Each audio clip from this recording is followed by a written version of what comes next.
إن الحمد لله نحمده ونستعينه ونستغفره ونعوذ بالله من شرور أنفسنا ومن سيئات أعمالنا.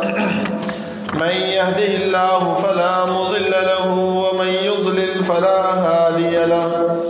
وأشهد أن لا إله إلا الله وحده لا شريك له، وأشهد أن محمدا عبده ورسوله. يا أيها الذين آمنوا اتقوا الله حق تقاته ولا تموتن إلا وأنتم مسلمون. يا أيها الناس اتقوا ربكم الذي خلقكم من نفس واحدة وخلق منها زوجها وبث منهما رجالا كثيرا ونساء،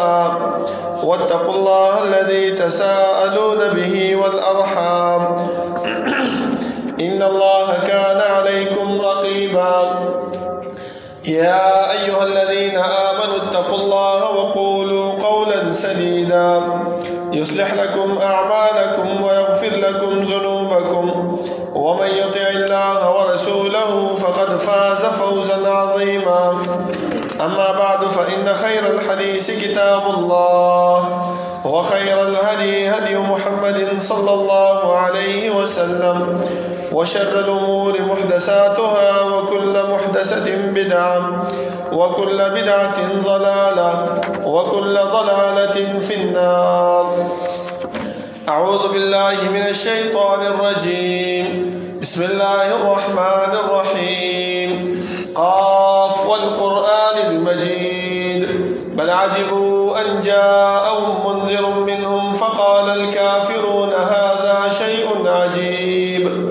أإذا متنا وكنا ترابا ذلك رجع بعيد.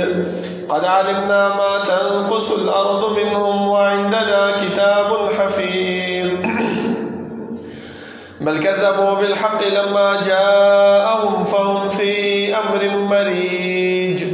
أفلم ينظروا إلى السماء فوقهم كيف بنيناها وزيناها وما لها من فروج. والأرض مددناها وألقينا فيها رواسي وأنبتنا فيها من كل زوج بهيج، تبصرة وذكرى لكل عبد منيب. ونزلنا من السماء ماء مباركا فأنبتنا به جنات وحب الحصيد، والنخل باسقات لها طلع نضيد، رزقا للعباد، وأحيينا به بلدة ميتا كذلك الخروج. كذبت قبلهم قوم نوح وأصحاب الرس وثمود وعاد وفرعون وإخوان لوط وأصحاب الأيكة وقوم تبع كل كذب الرسل فحق وعيد. أفعينا بالخلق الأول بل هم في لبس من خلق جديد. ولقد خلقنا الإنسان ونعلم ما توسوس به نفسه ونحن أقرب إليه من حبل الوريد. إذ يتلقى المتلقيان عن اليمين وعن الشمال قعيد. ما يلفظ من قول إلا لديه رقيب عتيد. وجاءت سكرة الموت بالحق ذلك ما كنت منه تحيد. ونفخ في الصور ذلك يوم الوعيد. وجاءت كل نفس معها سائق وشهيد. لقد كنت في غفلة من هذا فكشفنا عنك غطاءك فبصرك اليوم حديد. وقال قرينه هذا ما لدي عتيد. ألقيا في جهنم كل كفار عنيد مناع للخير معتد مريب. الذي جعل مع الله إلها آخر فألقياه في العذاب الشديد. قال قرينه ربنا ما أطغيته ولكن كان في ضلال بعيد. قال لا تختصموا لدي وقد قدمت إليكم بالوعيد. ما يبدل القول لدي وما أنا بظلام للعبيد. يوم نقول لجهنم هل امتلأت وتقول هل من مزيد. وأزلفت الجنة للمتقين غير بعيد. هذا ما توعدون لكل أواب حفيظ من خشي الرحمن بالغيب وجاء بقلب منيب ادخلوها بسلام ذلك يوم الخلود لهم ما يشاءون فيها ولدينا مزيد وكم أهلكنا قبلهم من قرن هم أشد منهم بطشا فنقبوا في البلاد هل من محيص إن في ذلك لذكرى لمن كان له قلب أو ألقى السمع وهو شهيد ولقد خلقنا السماوات والأرض وما بينهما في 6 أيام وما مسنا من لغوب فاصبر على ما يقولون وسبح بحمد ربك قبل طلوع الشمس وقبل الغروب ومن الليل فسبحه وأدبار السجود واستمع يوم ينادي المناد من مكان قريب يوم يسمعون الصيحة بالحق ذلك يوم الخروج إنا نحن نحيي ونميت وإلينا المصير يوم تشقق الأرض عنهم سراعا ذلك حشر علينا يسير نحن أعلم بما يقولون وما أنت عليهم بجبار فذكر بالقرآن من يخاف وعيد اللهم صل على محمد وعلى آل محمد كما صليت على إبراهيم وعلى آل إبراهيم إنك حميد مجيد اللهم بارك على محمد وعلى آل محمد كما باركت على إبراهيم وعلى آل إبراهيم إنك حميد مجيد بسم الله الرحمن الرحيم ومن يطع الله ورسوله فقد فاز فوزا عظيما الله رب العالمين احكم الحاكمين د ټولو بادشاہ د ټولو زبردست هغه رب العالمین چې تمام کائنات خالق او مالک دی هغه الله چې تمام کائنات متصرف او منتظم دی هغه رب العالمین چې د هغې په صفاتو کې یو صفت فعال لما یرید دی رب العالمین چې څه کوي څه وخت چې کوي څرنګه چې کوي چا سره چې کوي کولی شي د الله رب العالمین نه څوک تپوس او پوښتنه نشي کولی او نه الله رب العالمین د خپل عاقبت او د انجام نه ویریږي او دا مکلف مخلوقات چې هر څومره دي خو هغه انبیا دي او که امت دی خو هغه باچاهان دي او که رعیه ده خو هغه مالدار دي او که غریب دی د هر یو فرد به الله رب العالمین تپوس او پوښتنه کوي زما محترمو دا الله رب العالمین دا تپوس او دا پوښتنه دا په دې خبره باندې دلالت نه کوي چې موږ په دې دنیا کې کوم عمل کوو کوم کار کوو نو دا الله رب العالمین زموږ نه خبره ده موږ الله رب العالمین ته څه پته نشته ده نزما محترمو بلکې الله رب العالمین د دې وجه نه دا تپوس او دا پوښتنه کوي چې سبا دا انسان د خپل اعمالو نه منکر نشي ځکه زموږ په دې دنیا کې دا ماحول جوړ دی دا خبره مشهوره ده چې کوم یو انسان یو جرم وکي یو غلطي وکي او هغه عدالت ته بوتلی شي یا کوم مشر ته مخامخ شي نو هغه سمدستي د خپلو اعمالو نه د خپلو کارونو نه د خپل هغه جرم نه منکر شي چې یاره ما خو دا کار نه دی کړی نه دی زه خبر یم دا کس په ما باندې هسې دروغ تړي دا خو هسې ما پسې لګیا دی نو الله رب العالمین د دې د وجې نه دا تپوس او دا پوښتنه کوي او موږ سره کرامن کاتبین هم مقرر کړی دي هغه کرامن کاتبین هغه بیا زموږ اعمال ورکوټي دي او که غټ دي هغه ټول لیکي د څه د وجې نه زما محترمو دا د دې د وجې نه چې سبا موږ د هغه اعمالو نه منکر نشو که چېرته موږ سبا بیا د الله رب العالمین مخې ته د هغه اعمالو نه منکر کېږو نو الله رب العالمین به دې کرامن کاتبین ته ووایي چې راځئ هغه رجسټر د دې انسان راوړئ نو چې کله دا رجسټر او دا نامه اعمال دته مخې ته کېښودلی شي نو بیا به دا د هغې نه منکر کېږي هم نه او هغه نامه اعمال او هغه رجسټر چې دا ویني نو دا به بیا دا یوه خبره کوي چې ما لهذا الکتاب لا یغادر صغیرة ولا کبیرة الا احصاها چې زه خو د خپلو ګناهونو نه منکر کېدی نه شم الله رب العالمین ما ته مخې ته نامه اعمال کېښودله او دا داسې رجسټر دی چې نه زما وړه ګناه راایستاله کړې او نه ګډه ګناه راایستاله پرېښې ده بلکې ټولې راګیره کړې ده زما محترمو دا الله رب العالمین د کلو کروڑونه رحمتونه دي په جناب محمد رسول الله صلی الله علیه وسلم باندې چې هغه موږ ته د الله رب العالمین ذات او صفات د الله رب العالمین اسماء او احکام د الله رب العالمین د وحدانیت طریقې را ده وښودلې او هغه لارې او هغه طریقې هم راته وښودلې چې په هغې باندې عمل کولو سره موږ د الله رب العالمین رضا او جنت پې حاصلولی شو او هغه لارې او هغه طریقې هم راته وښودلې چې د هغې نه په اجتناب سره موږ د الله رب العالمین د جهنم او د الله رب العالمین د قهر نه بچ کېږو. زما محترمو، الله رب العالمین چې موږ پیدا کړي یو زموږ د پیدایش مقصد هغه مهمل او بیکاره نه دی، بلکې الله رب العالمین چې موږ د دنیا ته رالېږلي یو نو هغه غرض او مقصد دا دی چې الله رب العالمین موږ نه خپل بندگی اخلي، خپل تابعداري اخلي، خپل اطاعت اخلي. دغه اطاعت او دغه تابعداري او دغه بندگی چې موږ کوو د دې د کولو دپاره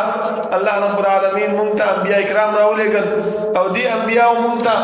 دغه خبرې وښودلې چې انسانه ته چې د الله رب العالمین په لار باندې ځې تو کامیاب وي. د الله رب العالمین لاره کومه یو ده؟ د الله رب العالمین لاره هغه د ایمان لاره ده، هغه د توحید لاره ده، هغه د پیغمبر صلی الله علیه وسلم د تابعدارۍ لاره ده. ځکه تاسو وګورئ قرآن کریم چې مطالعه کوئ الله رب العالمین چې کوم پیغمبر را لېږلی دی هر پیغمبر ټولو کې اول د توحید بیان کړی دی چې توحید خپل کړي. د توحید نه بعد بیا چې کوم مصیبت او کوم ګناه په هغه قوم کې موجود وه نو د هغې طرف ته دعوت ورکړی چې دا مصیبت او دغه ګناه پرېږدئ نو الله رب العالمین تاسو ته جنت درکړي. ځکه زما محترمو تاسو وګورئ زمونږ په دې معاشره کې الحمدلله توحید موجود دی، الحمدلله مسلک موجود دی چې هغه مسلک سلفیت او اهل حدیث مسلک هغه موجود دی، خو مونږ کې یو لوی مصیبت هغه دا ګناه کول دی. هغه مونږ کې موجود دی، هغې نه مونږ چې دی نو رستو کېږو نه، هغه مونږ پرېږدو نه. ولې چې شیطان دا ګناه مونږ ته یو سپک شی ښودلی دی. مونږ ګناه کوو خو د الله رب العالمین بندګۍ له نه راځو، مونږ ګناه کوو او الله رب العالمین ته سر په سجود کېږو نه، د الله نه معافي او استغفار نه غواړو.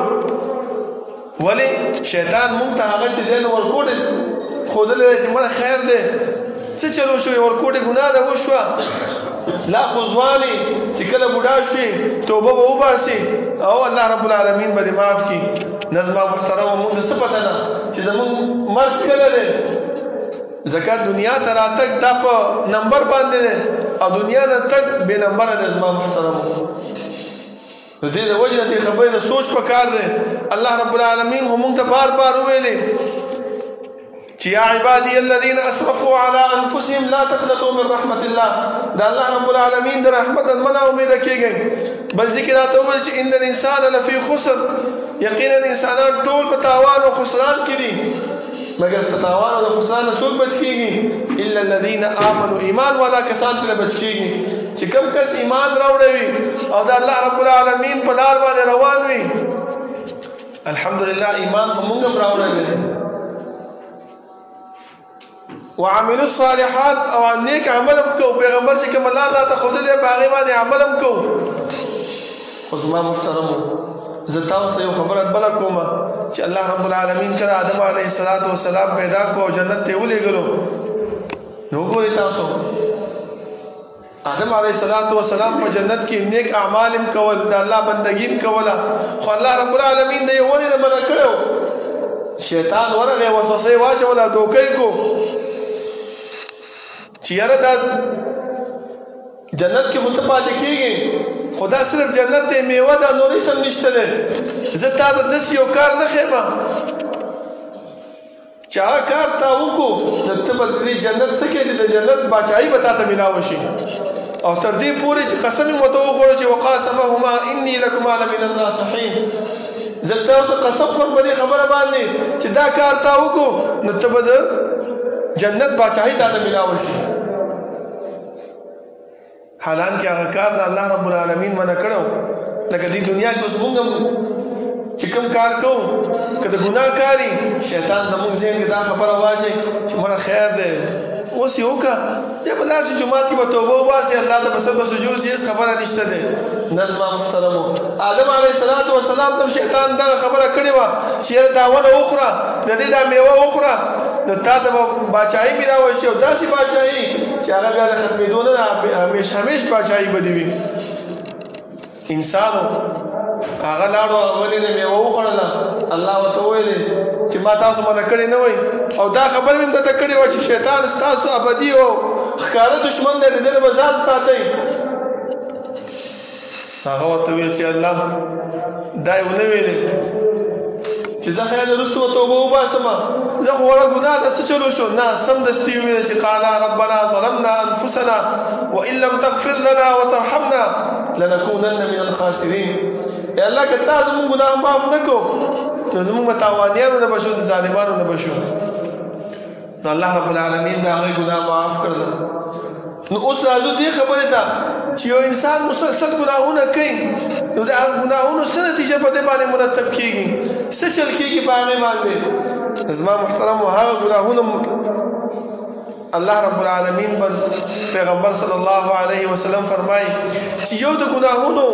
نتیجه په انسان باندې راځي او یو د ګناهونو نتیجه هغه په معاشري باندې راځي چې یو انسان ګناه کوي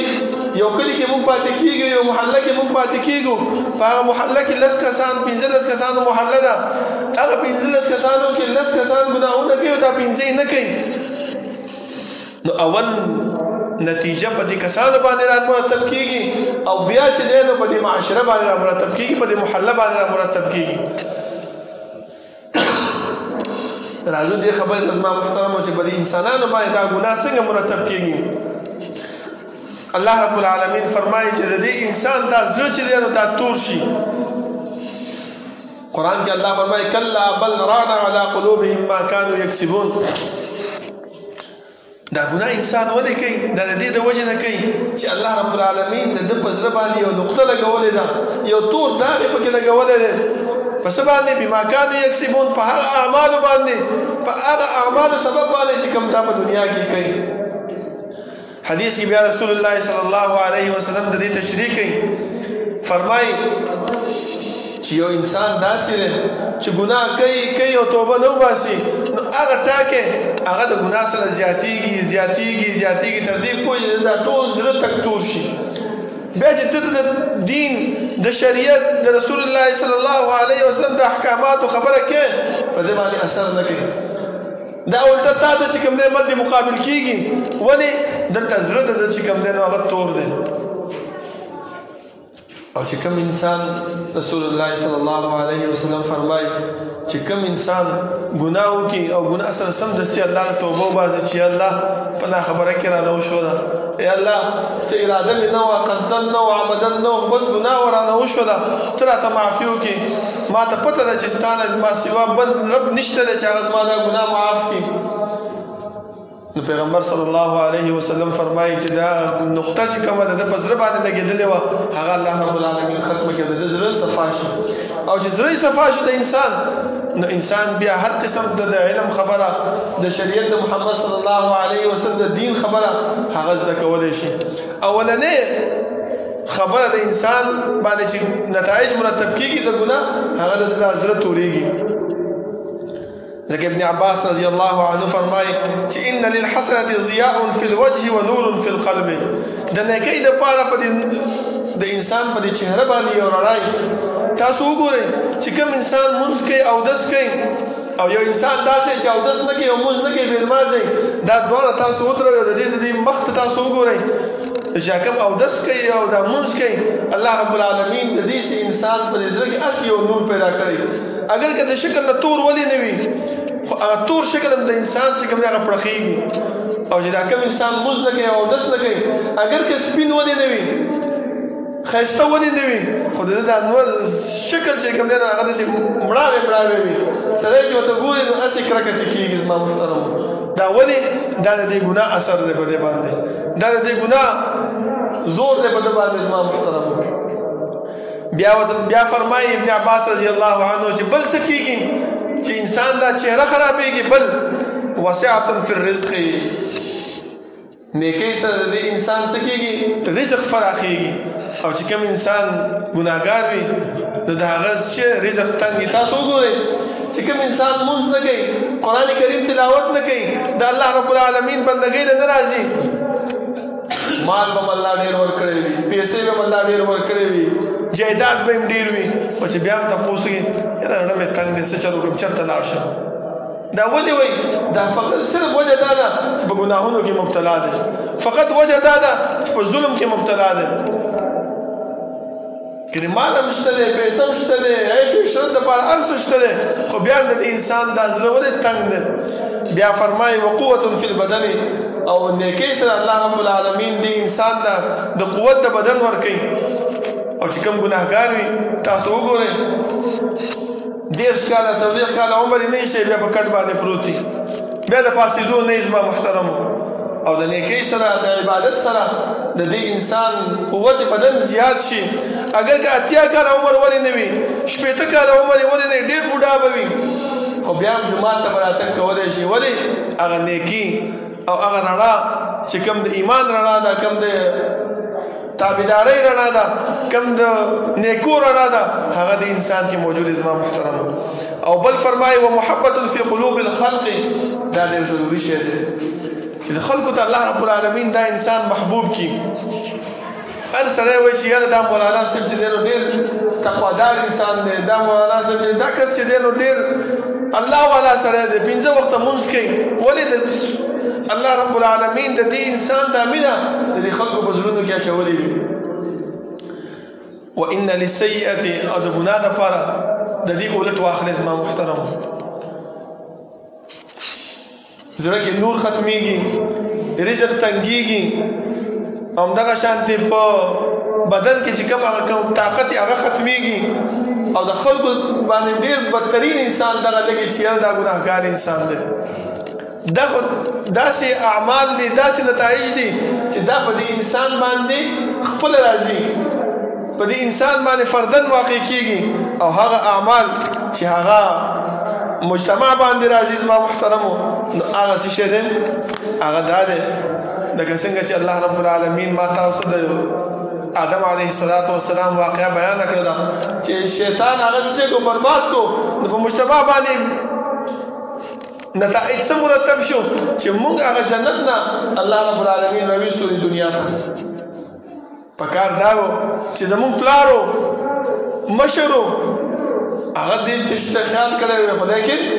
الله رب العالمین دغه غوښتله چې دا دنیا پیدا کی او دې دنیا ته دا انسانان راولېږي، دا آدم علیه السلام د دنیا ته راښکته کړي، دغه سبب یې ونه جوړ کړو. موږ به دا نه وایو چې د هغه نه ګناه شوې ده، بلکې خطا به وایو چې د آدم علیه السلام نه خطا شوې ده. ځکه قرآن کریم کې الله رب العالمین فرمایي چې وعصى آدم ربه فغوى.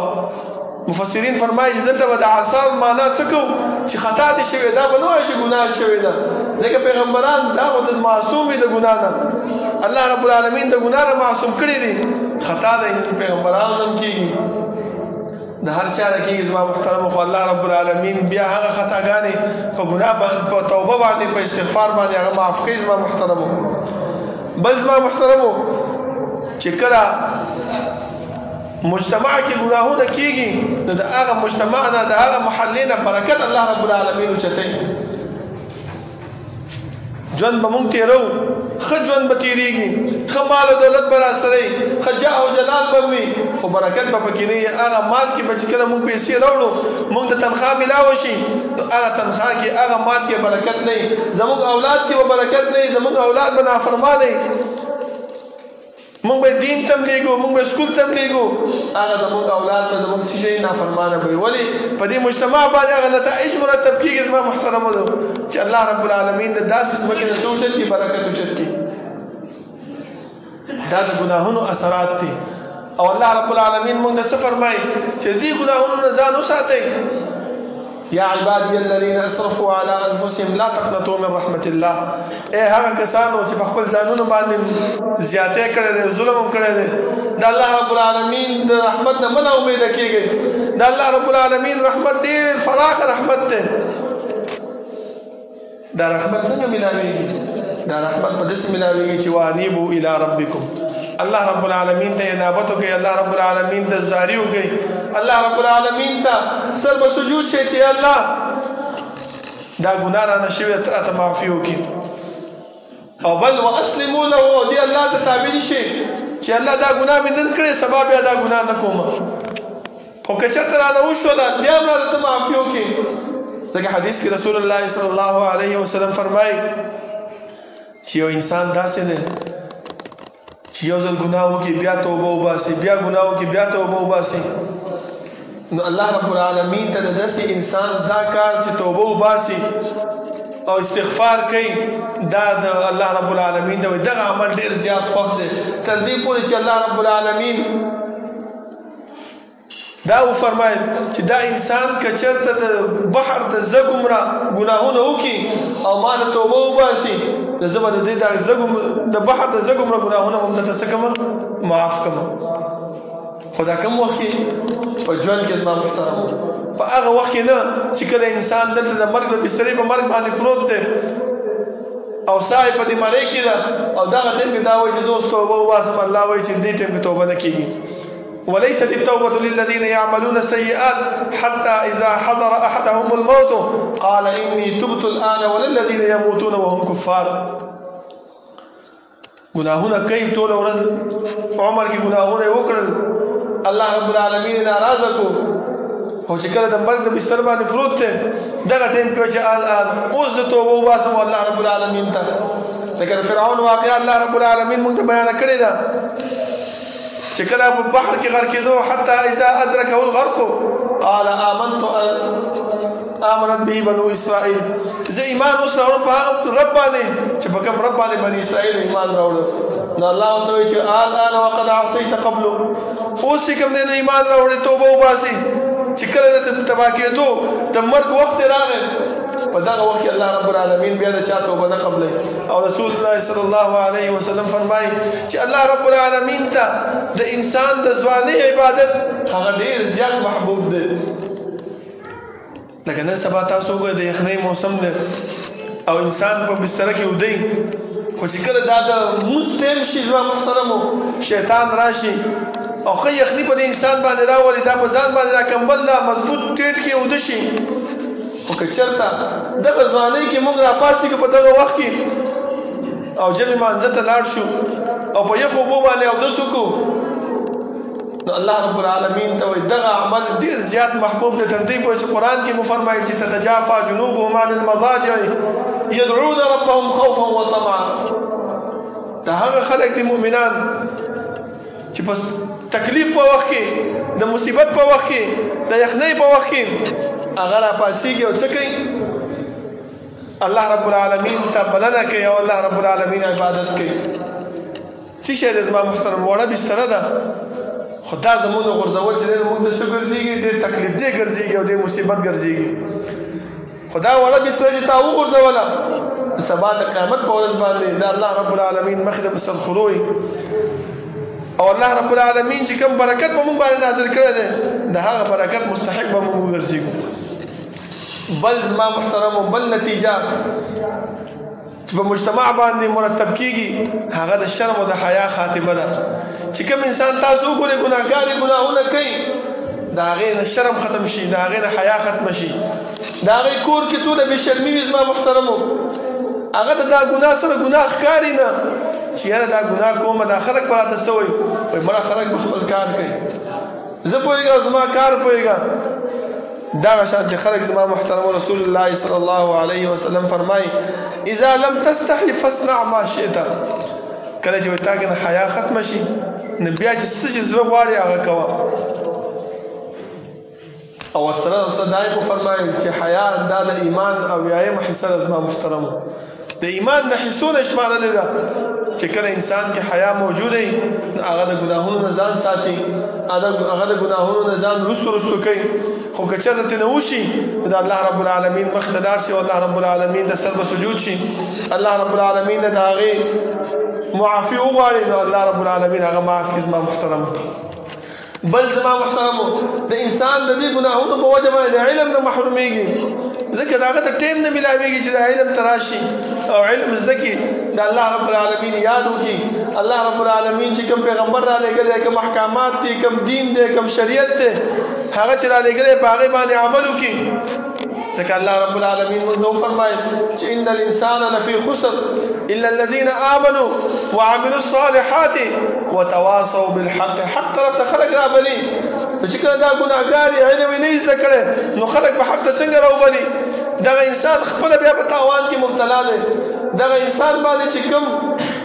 الله رب العالمین احسانات کړي دي هغه احسانات د دې نه اوچت شي. زما محترمو دغه خسران په تاوان کې وي. تاسو وګورئ زموږ د دنیا دا ماحول دی. موږ چې دنیا کې کم کاروبار کوو نو کاروبار څنګه کوو؟ اول نو دا سوچ کوو چې یاره زه دا فلانی کاروبار کوم په دې کې به ماته ګټه میلاویږي که نه میلاویږي؟ که ګټه میلاویږي نو څونه به راته میلاویږي؟ څنګه طریقې سره به میلاویږي؟ کوم ځای کې به زه دوکان نیسم چې هلته ماته ګټه میلاو شي؟ څونه دوکان به نیسم؟ غټ به نیسم که ورکوټې به نیسم؟ دا ټولې خبرې موږ مخکې نه د هغه کاروبار دپاره خپل ذهن کې نیولې وي چې ماته څه میلاو شي؟ ګټه میلاو شي او تاوان نه بچ شم. او الله رب العالمین مونږ ته دا فرمایي، بار بار راته دا وایي چې انسانه که ګټه غواړې، کامیابي غواړې، د جهنم د اور نه، د قبر د عذاب نه، نو څه کار وکړه؟ ایمان او عمل صالح دا خو ضروري دی. او ورسره وتواصوا بالحق، حق طرف ته خلک راوبله. نو ته چې ګناهونه کوې، ته چې د الله رب العالمین په عذاب کې ځان مبتلا کړی دی، نو د علم نه محروم شي.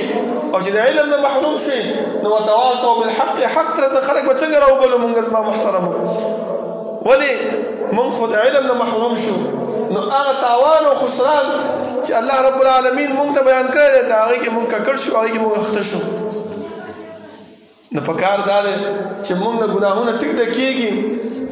رسول الله صلی الله علیه وسلم فرمایي چې کل بني آدم خطاؤون، ټول بني آدم ګناهګاران دي، خطاګاران دي، خو خیر الخطائین التوابون. غوره ګناهګار هغه انسان دی چې ګناه سره سمدستي بیا توبه وباسي. هر یو انسان ګناه چې دی نو عمدن او قصدن نه کوي چې خامخا زه دا ګناه وکړم، اراده یې نه، خو د دې انسان دا ګناه واقع شي وشي دي نه. نو الله رب العالمین مونږ ته د هغې د ازالې دپاره، د هغې د ختمولو دپاره یو څو اعمال ښودلي چې دغه اعمال وکړئ نو دا د دې انسان د ګناهونو کفاره ګرځېږي. زما محترمو هغه اعمال څه شی دي؟ هغه اعمال دا دي چې د الله رب العالمین عبادت کول دي. رسول الله صلی الله علیه وسلم فرمایي چې یو انسان داسې کور کې ناست دی بل هیڅ کار یې نشته دی، راپاڅېد د کور نه راووتو او کور کې اودس وکړو او اودس نه بیا جومات ته راغی، مونځ یې وکړو، د الله رب العالمین عبادت یې وکړو. دا چې د کور نه راوتی صرف د دې نیت باندې راوتی دی چې زه هېڅ چېرته نه ځم بلکې د الله عبادت ته ځم. نو رسول الله صلی الله علیه وسلم فرمایي دغه عمل د دې د ګناهونو دپاره کفاره ده. الله رب العالمین په یو قدم اغستو باندې دې ته یو نیکي زیاتوي، یو درجه یې بلندوي او یو ګناه یې کمیږي او د جهنم نه لرې کېږي. زما محترمو په دې عمل څونه ورکوټه عمل دی، کور کې اودس کول او جومات ته راتګ. زما محترمو بل عمل رسول الله صلی الله علیه وسلم فرمایي چې هغه زموږ د ګناهونو نه کفاره ګرځېږي. هغه څه شی دی؟ هغه دا دی چې مونځ یو وکړو، اوس د جمعې مونځ مونږ وکړو او بیا مونږ انتظار وکړو د مازدیګر مونځ ته. یو انسان په زړه کې به دا سوال راځي چې یاره که زه جومات کې کښېنم او د مونځونو انتظار کوم، خو دا خو دنیا ده، دنیا کې به ژوند هم تېرو، دنیا کې به کار هم کوو، دنیا کې به اعمال هم کوو، دا به څنګه کېږي؟ دا خو په دې باندې خو زموږ نه عمل نه کېږي، دا خو موږ نه پاتې ده. نه پیغمبر صلی الله علیه وسلم او علماو د دې یو بل تطبیق راویستی دی، هغه ډېر اسانه دی. هغه تطبیق څه شی دی؟ چې ټیک ده تا مونځ وکړو، لاړې، خو دا سوچ په ذهن کې راوله، بار بار ګړۍ ته ګوره چې یاره د مازدیګر مونځ ټیم څونه وخت ته پاتې دی. ستا زړه دې مونځ پورې تړلی شوی دی، د جومات پورې تړلی شوی دی. خپل کار هم کوه، خپل کسب هم کوه، خپله مزدوري هم کوه، خو ورسره ګړۍ ته هم ګوره. د مازدیګر مونځ ته به دې توجه وي چې یاره مازدیګر مونځ ته ځان راورسوم، یا د ماښام مونځ ته ځان راورسوم، یا د ماخوستن مونځ ته ځان راورسوم، یا سهار مونځ دپاره ګړۍ په ټیم کې اذکار ووایې او د الله نه دا سوال وکړي چې الله ما سهار مونځ ته راپاڅېم. دغه اعمال، دغه کارونه دا داسې دي زما محترمو لکه یو انسان چې په دنیا جماعت کې ناست وي او د مونځ کوي انتظار کوي. دا اعمال زما محترمو دا زمونږ د ګناهونو لپاره کفاره ده. او کوم اعمال دي چې په هغې باندې زمونږ درجات بلندېږي په جنت کې الله رب العالمین زمونږ درجې بلندوي، هغه اعمال هغه موږ ته رسول الله صلی الله علیه وسلم وښودل. تاسو وګورئ چې الله رب العالمین که چېرته مونږ دا اغستلی چې دا انسانان زه راوالم او جهنم کې وغورځوم، نو دغه اعمال یې مونږ ته ښودل هېڅ کله یې مونږ ته نه ښودلو، خو دغه اعمال مونږ ته ښودلي شوي دي، خو مونږ چې نه کوو دا زمونږ سستي ده. زما محترمو دا زمونږ کوتاهي ده چې مونږ دغه اعمالو ته نه ځو. درجات چې بلندېږي هغه کوم عمل دی؟ رسول الله صلی الله علیه وسلم فرمایي چې افشاء السلام، سلام عام کول. تاسو روانې په لار باندې څوک وینئ سلام ورته وکړئ. صحابه کرامو په دې حدیث باندې به دومره عمل کولو چې دوه ملګري به یو ځای روانو، منځ کې به دیوال راغی یا به منځ کې ورته ونه راغله، بیا به چې د هغې نه میلاو بیا به یې سلام وکړو. او زمونږ عادت څه دی زما محترم؟ مونږ چې کور ته ننوځو سلام واچو، مونږ ته به پلار هم ووایي، رور به هم ووایي، خویندې هم راته وایي ما څه سلام دین ځان نه جوړ کړی دی، بل کار دې شته که نه؟ سلام دی او سلام دی او سلام دی. نه زما محترمو دا یو داسې عمل دی چې په دې باندې زمونږ درجات اوچتېږي. اسان عمل دی، زمونږ د جیب نه خرچه نه کېږي، زمونږ پیسې پې نه لګېږي، مونږ ته پې تکلیف نه میلاوېږي، خو ورکوټې عمل دی. مونږ د دې نه کوتاه یو زما محترمو، ځان هم پکې سستۍ کې مبتلا کړی دی. بل عمل هغه د اطعام مسکین، مسکینانو ته چې دی نو خوراک ورکول دی. ځکه الله رب العالمین د جهنمیانو په باره کې فرمایي چې تاسو جهنم ته ولې راغلئ؟ هغه به ورته وایي چې مونږ اول خو مونځ نه کوو، او بل مونږ ته به چې مسکین راغی تپوس سوال به یې رانه وکړو، مونږ به هغه ورټلو، هغه به مرستو کوو، هغه له به خوراک نه ورکولو. او که چېرته مونږ اطعام مسکین وکړو زما محترمو، نو الله رب العالمین په دې باندې زمونږ درجات بلندوي. او د شپې عبادت تهجد دا داسې عمل دی چې الله رب العالمین په دې باندې زمونږ څه کوي؟ اعمال اوچتوي، درجات زمونږ بلندوي. اعمال زمونږ محترمو ډېر واړه دي، خو زمونږ ورته سوچ نشته دی، زمونږ ورته فکر نشته دی.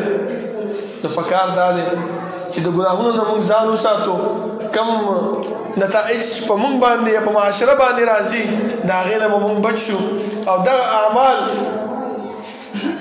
چې کوم ما تاسو ته وښوده زما محترمو، په دې باندې لږ سوچ وکړو، په دې باندې کوشش وکړو، محنت وکړو چې الله رب العالمین د دې ګناهونو کفاره هم زموږ وګرځېږي او زموږ درجات هم الله رب العالمین هغه بلند کړي. الله نه دعا ده چې الله رب العالمین د عمل کولو توفیق راکړي او الله رب العالمین دې موږ د ګناهونو نه بچ کړي. الله رب العالمین دې زموږ هغه اعمال موږ نه واخلي چې هغه د هغې د دربار کې د قبولیت وي. اقول قولي هذا واستغفر الله لي ولكم ولسائر المسلمين.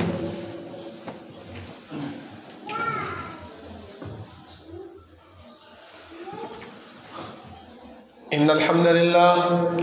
لله نحمده ونستعينه ونستغفره ونعوذ بالله من شرور أنفسنا ومن سيئات أعمالنا.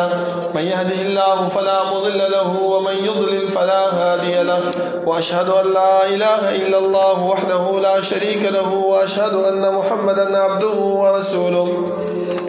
يا أيها الذين آمنوا اتقوا الله حق تقاته ولا تموتن إلا وأنتم مسلمون. يا أيها الناس اتقوا ربكم الذي خلقكم من نفس واحدة وخلق منها زوجها وبث منهما رجالا كثيرا ونساء، واتقوا الله الذي تساءلون به والأرحام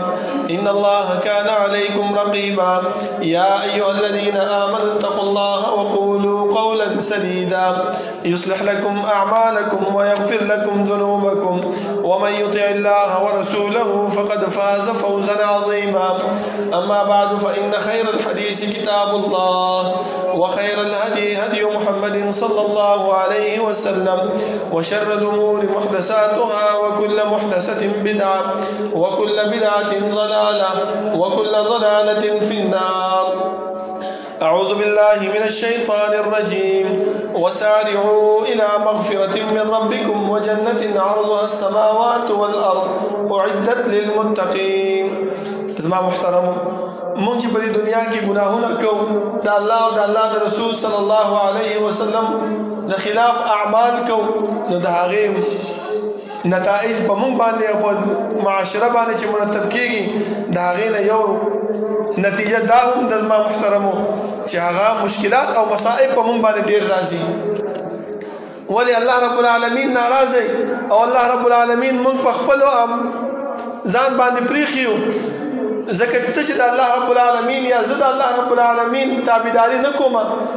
د الله رب العالمین احسانات هغه په ځان باندې نه عملي کوم نو الله رب العالمین مونږ بیا پرېږدي زما محترم ځکه الله رب العالمین خپله فرمایي وما اصابکم من مصیبة فبما کسبت ایدیکم کم مصیبت چې تاسو ته رسیږي کم تکلیف چې تاسو ته رسیږي کم بیماری چې په تا باندې راځي دا په څه باندې راځي فبما کسبت ایدیکم دا په هغه باندې چې ما کم اعمال کړی زما د لاسونو د وجې نه زما د اعمالو د وجې نه په ما باندې راځي زما محترمو او الله رب العالمین موږ ته فرمایي چې وسارعوا الى مغفرة من ربکم دا الله رب العالمین بخښنه او مغفرت ته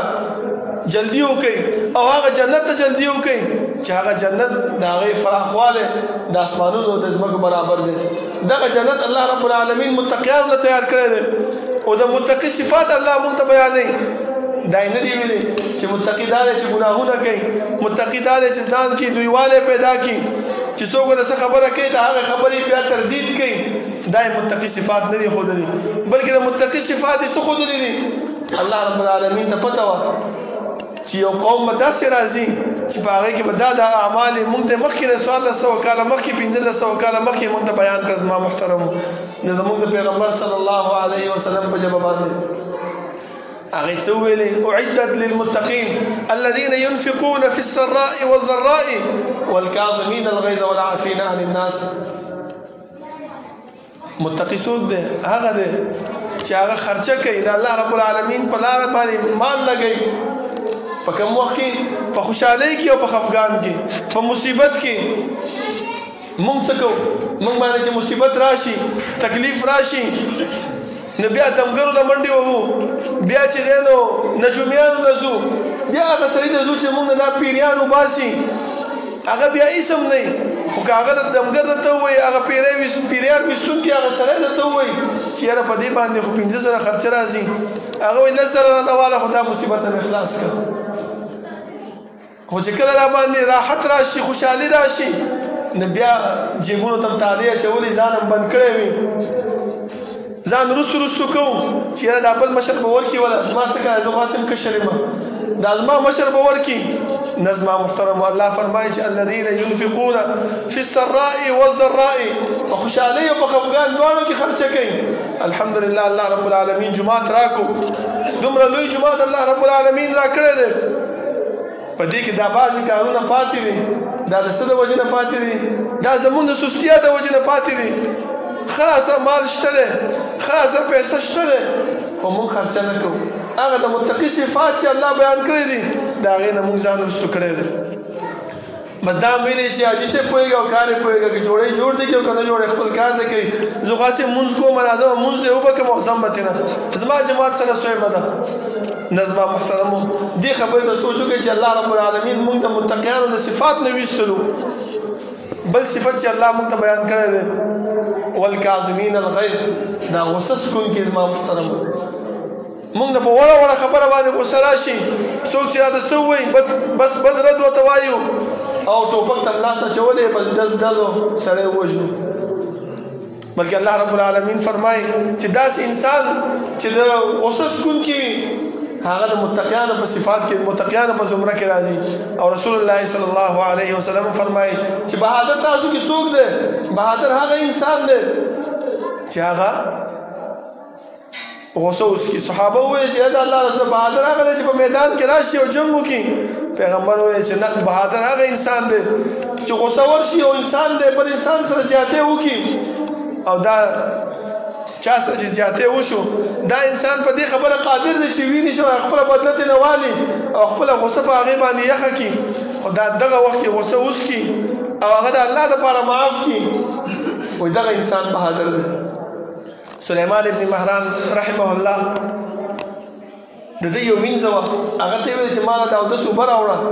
چې وله اوبه راوړلې نو دا اوبه د هغه په جامه باندې وغورځېدل زما محترم ډېر د دروندوالي د وجې نه هغه ورته غوسه شو چې دا دې څه وکړه داسې وایه هغه ورته چې الله فرمایي چې د متقي صفات دا دی چې والکاظمین الغیظ غوسه سکونکي هغه زه ټیک شه ما معاف کړي زه خیر دی ځکه علما داسې وو زموږ اسلاف داسې وو چې قرآن ورته بیان شو بس ټیک ټاک سم ایغ نیغ به شو زما محترمو هغه وینځه ورته په دې کار نه کېږي والعافین عن الناس الله وایي چې به عفو وکړه خلکو ته هغه ورته حضرت ما ته آزاد کړي اوس خو زموږ په دې معاشره کې نه وینځې شته نه غلامان شته چې په دې آیات باندې موږ عمل وکړو نو زما محترم علما موږ ته د دې د آیات د عمل دپاره هم یو لاره ښودلې ده هغه لاره څه شی ده والعافین عن الناس د دې آیات مصداق به څنګه ګرځېږو د دې آیات مصداق داسې ګرځو چې موږ چا سره نیکي وکړو چا سره ښېګړه وکړله چا را سره زیاتې وکړو هغه معاف کړو د الله دپاره نو والعافین عن الناس داسې بیا ونه کړو چې نن سهار یو کس معاف کو یو کس سره زیاتې ونه کړو بیا مازدیګر کې ناست یو څو ملګري او هغه ته وایو چې یاره سهار را سره فلاني داسې زیاتې وکړو خو ما د الله دپاره معاف کړو بل ځای ته چې لاړ شو د بل کسان ناست دي